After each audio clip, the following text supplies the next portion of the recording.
This podcast is brought to you by the Association for Coaching, an international professional body which is advancing coaching in business and society worldwide.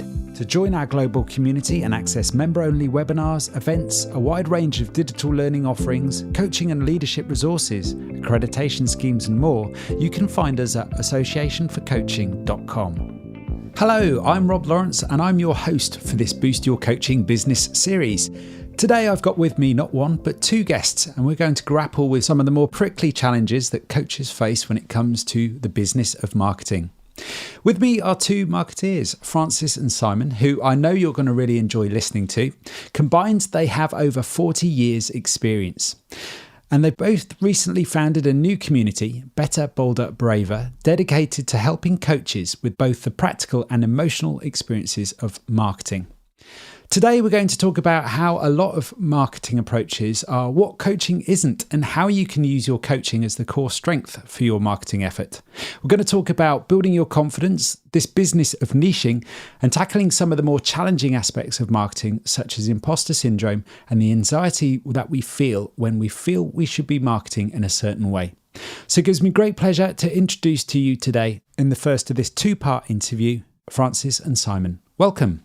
Hi, Rob. Hey, Rob. Great to have you on the podcast. So before we get stuck in for both of you, a brief background would be good as to how you would both describe yourselves and what it is that you do in the world.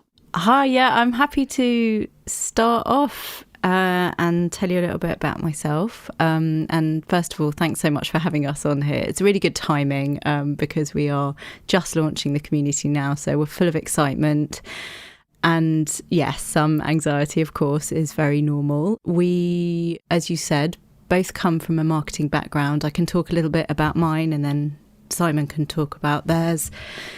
I have spent the last about 20 years in a number of roles, all of which come under the kind of Marcoms umbrella. I spent 7 years as head of marketing, communications, PR, events, and brand partnership strategy for the world's only art-led insurance company.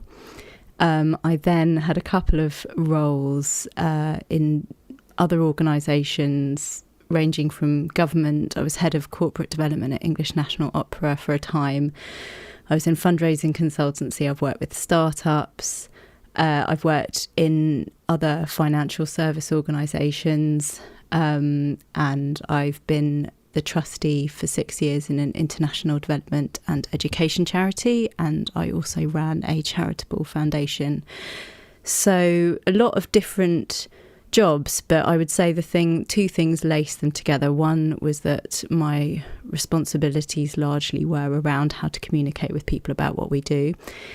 And then increasingly so, I was responsible for people. And that was the bit of my work that I enjoyed the most, I would say, alongside the communication stuff. How to help people, enable people, develop people, work closely with people, and sort of feel like I'm part of a professional family wherever I am. Simon and I both very much respect somebody called Seth Godin, who I know you know, Rob, and we call what we do empathy-led and human-centred marketing, and that's very much inspired by Seth Godin. So I'm sure a lot of what we talk about today will be a nod to his work as a marketing philosopher, I would say. And I'm going to hand over to Simon. I'm sure they will fill in gaps, talk about themselves, and then fill in gaps about what we might talk about today in doing so. Thanks, Francis. So my name is Simon Batchelor, and I have been in and around marketing for 18 years now. I set up a marketing agency all the way back in 2003, back when the internet wasn't cool and people didn't think it was going to catch on. They just thought it was a fad that would probably pass on by, but it didn't. And we're still here with the internet. So we've been working with predominantly small and micro businesses for the last 18 years. And I've got to know a lot of, I guess, what we now call solopreneurs, people who are running their own business just on their own.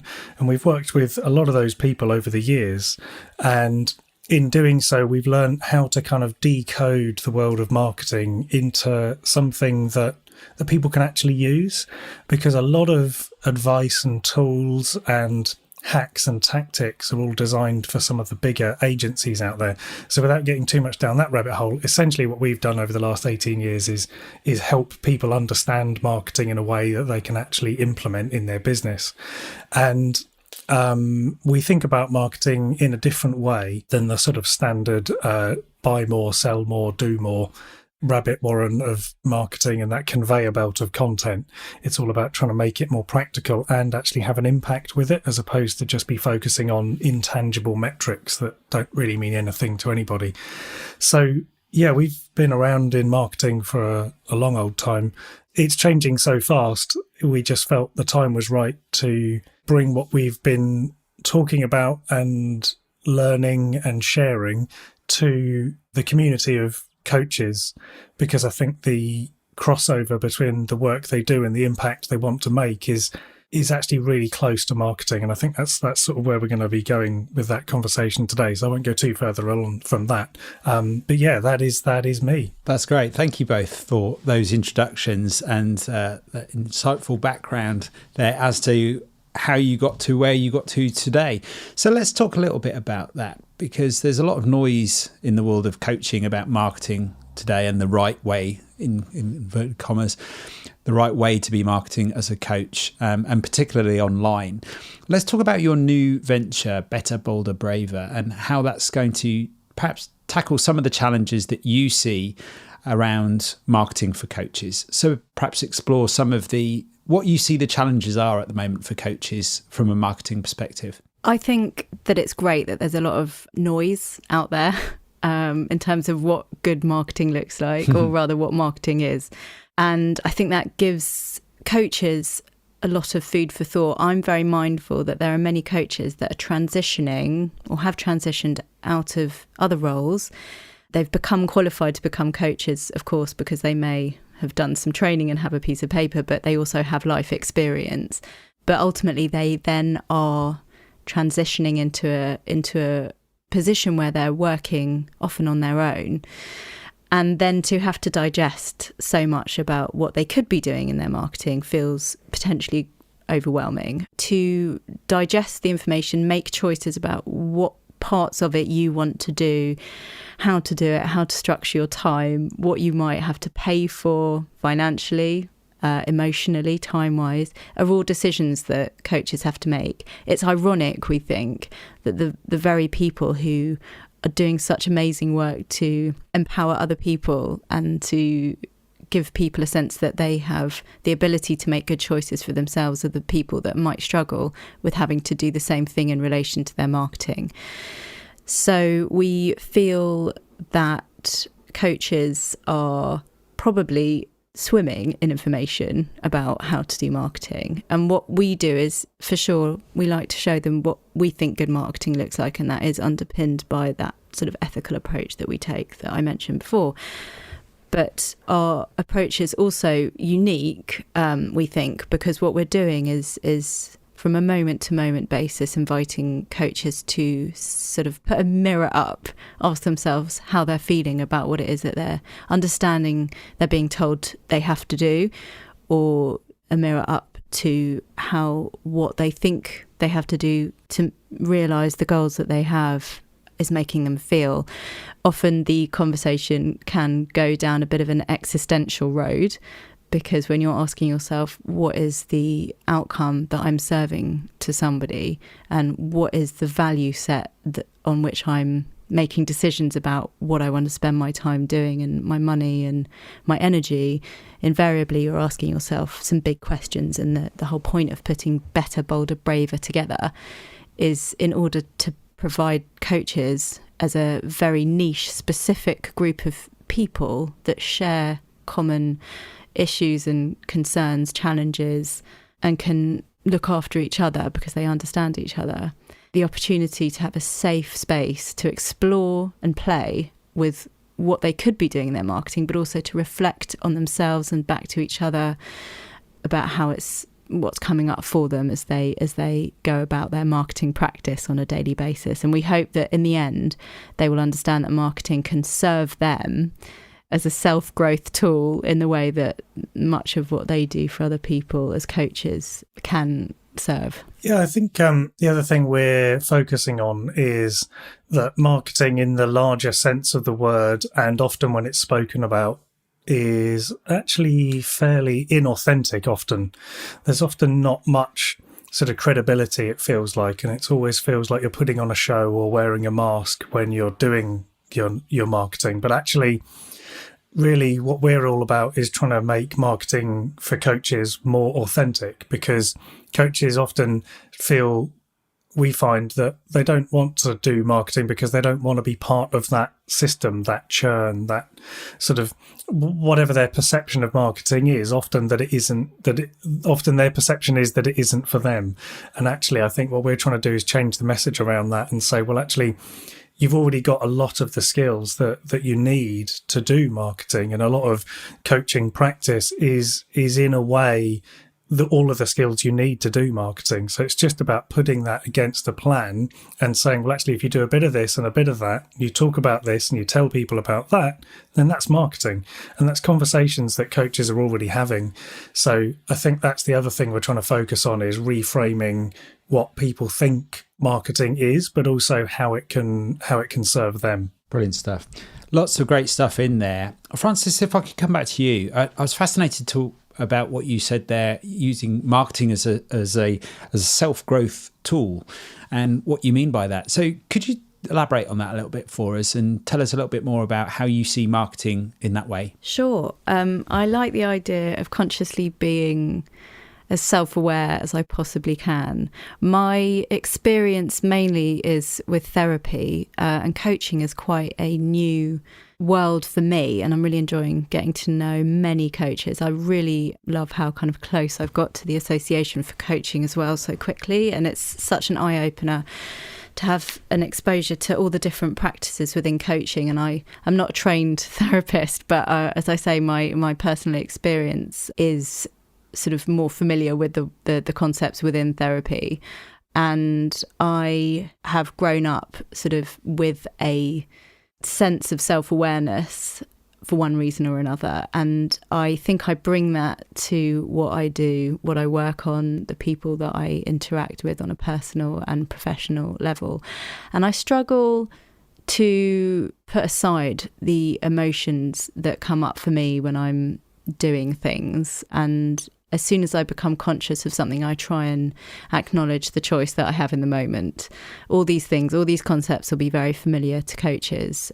I like the idea, rather than sort of retrospectively deconstructing what you might have done, feeling sorrow around that, and sort of trying to understand from whence it came. I like the kind of more coaching approach to sort of being conscious in the moment and then making decisions about where you'd like to go from here, and then sort of actively going about coming up with a strategy, if you like, that allows you to embody the thinking that you have now in your future practice. I think obviously there's some strategy stuff in there about what might be effective marketing.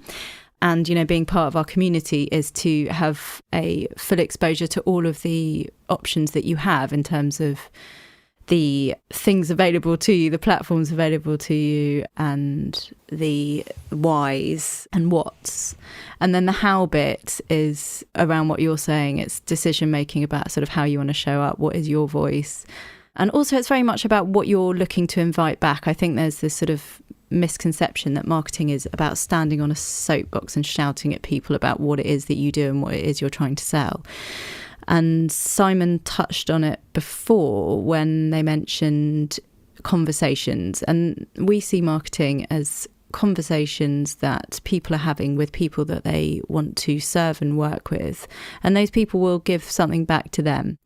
If you want your business to be a sustainable coaching business, then there's things you need to think about in terms of the financial return, of course, but, you know, you're also invited by us to think about what kind of client you will want to work with in order that you feel energized. It might be that then you can do more work, or it might be that the work you do, which financially makes sense for you, is not going to make you feel drained in other areas of your life.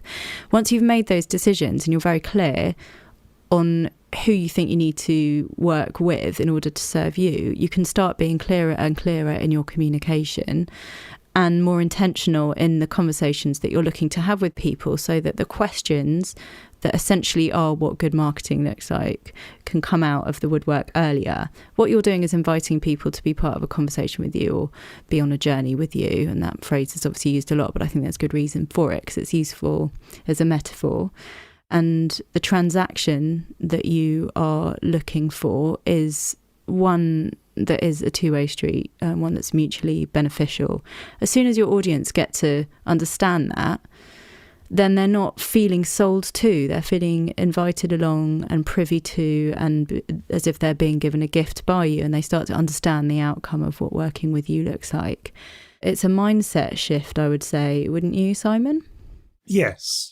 I would think it's more of a opportunity to rethink what it is you're trying to achieve with marketing. So rather than saying, like if you were to read a standard marketing blog, it would all be about conversion rates and click-through rates and on-page optimization and, making sure you've got all the keywords in, and all of these are good things. But it's, from a coaching point of view, you're not selling a commoditized product. You're selling, if we use that word selling in its sort of truest sense of that transaction level, you are transacting an outcome or a feeling or a place you want to work with your client to get to.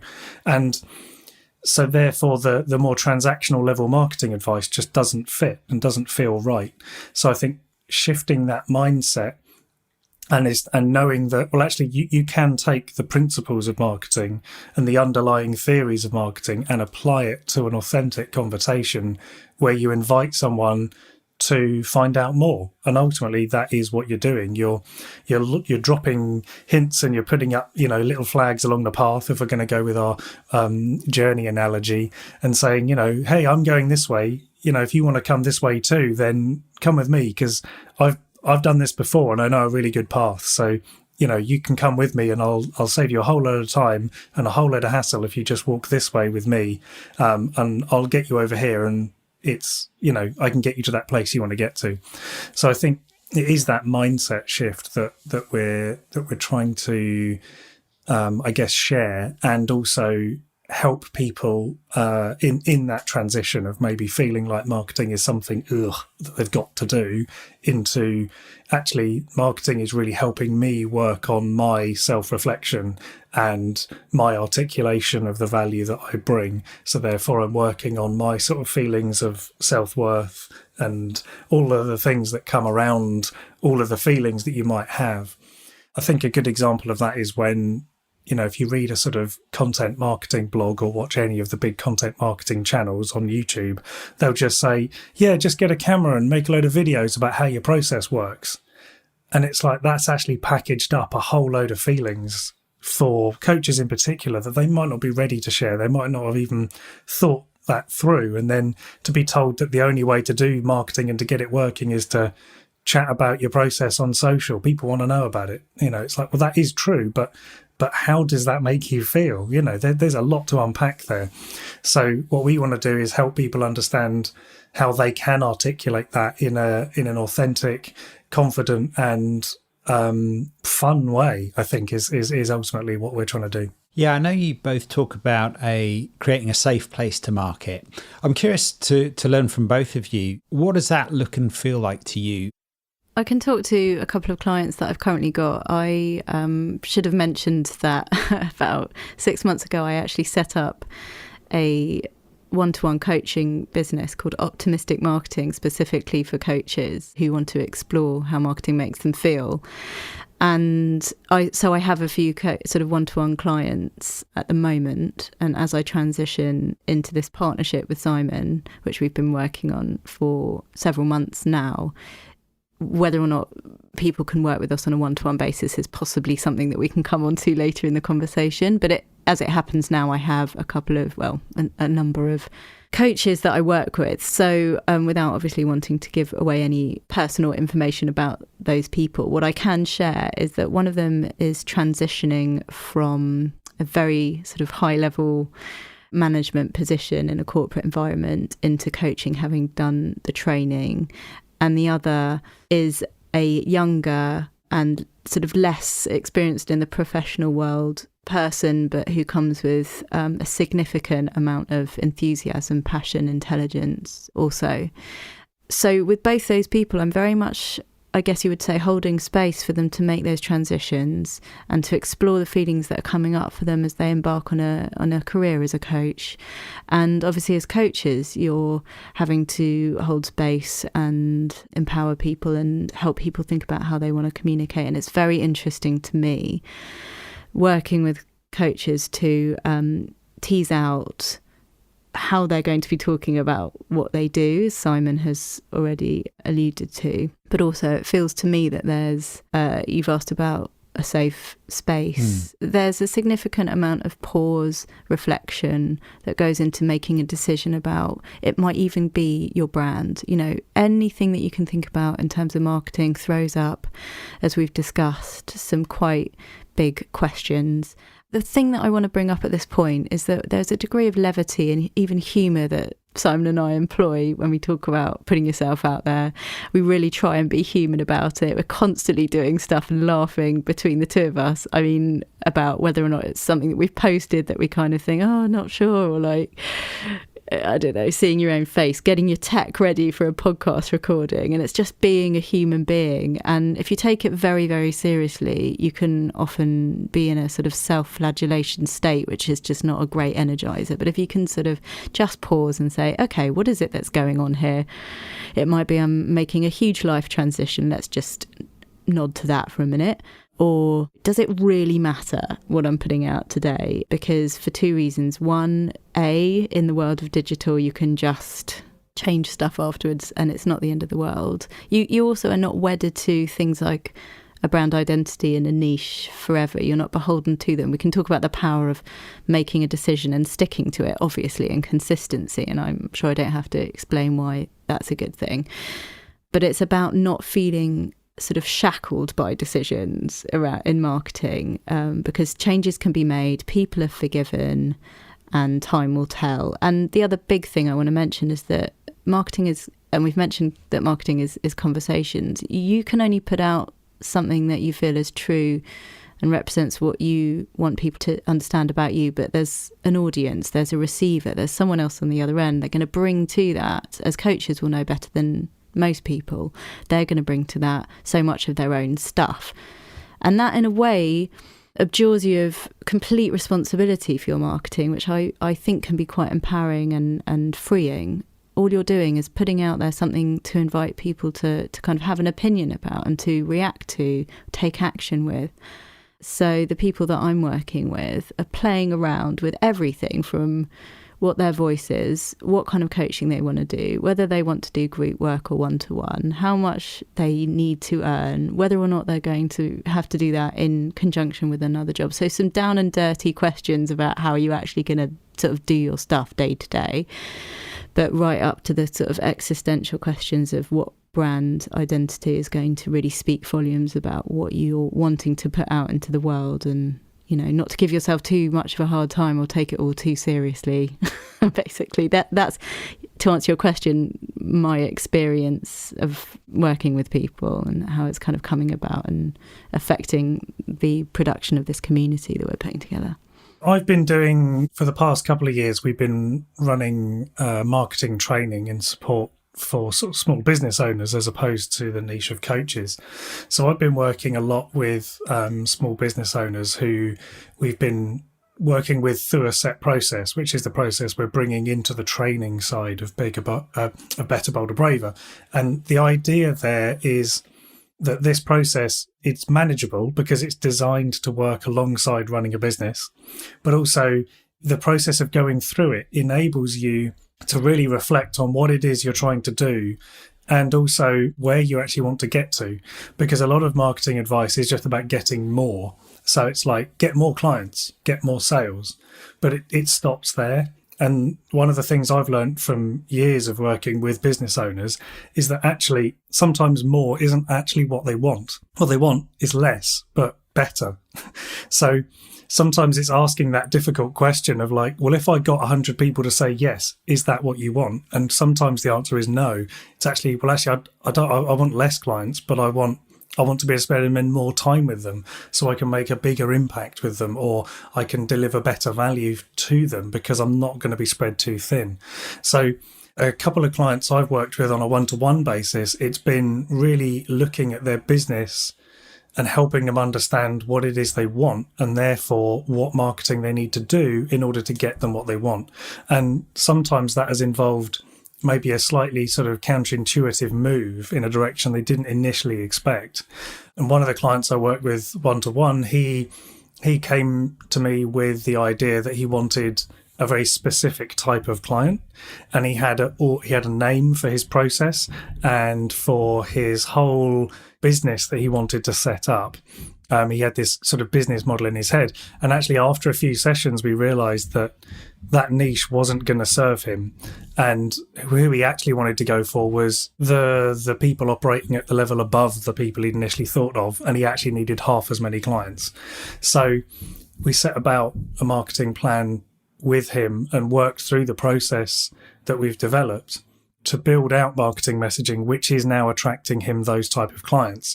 And he's now booked up with those type of clients because we basically switched his marketing from, well, I just need more leads to, well, I want 4 or 5 leads of this type of person.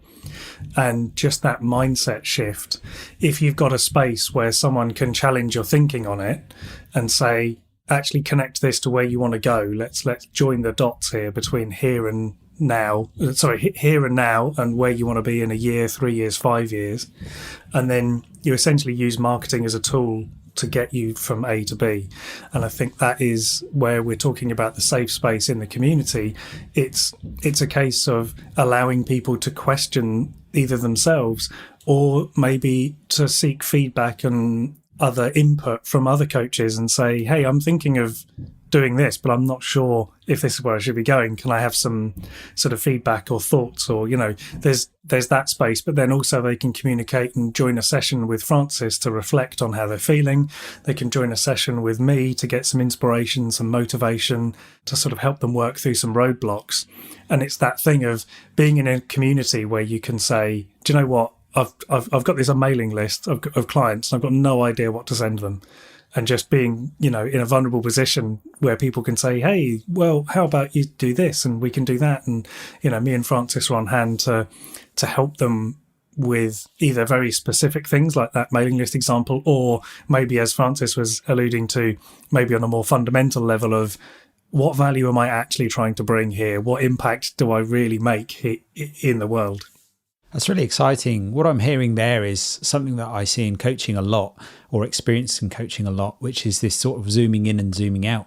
And what I was hearing in both of your responses there is, as much as it is about the detail and almost the tactics, it's very much about the bigger vision as well. And it's very much about qualifying what is it that you really want, rather than just sort of jumping in with the next most shiny marketing approach or tactic and trying that on for size and seeing if that gets you more, as you say there, Simon. But actually more might not be what you want. So there's some really great stuff in there. And also, Francis, I love what you were saying there about bringing humour into to the situation, and also just being a human being and actually getting down to that ground level as well. Now, I realise we've only just scratched the surface here, and we've got a lot more to discuss in terms of niches, imposter syndrome, and building confidence with our marketing as coaches. And I can't believe how much the time has flown already. So we're going to pause it here for this week for our listener, and we're going to carry on with part 2 of our conversation for next week. So join us again next week for part 2 of my conversation with Francis and Simon, where we're going to get into a lot more detail around marketing yourself as a coach whilst boosting your coaching business. This podcast was brought to you by the Association for Coaching. Discover more business and coaching resources, thought leadership and online learning at associationforcoaching.com.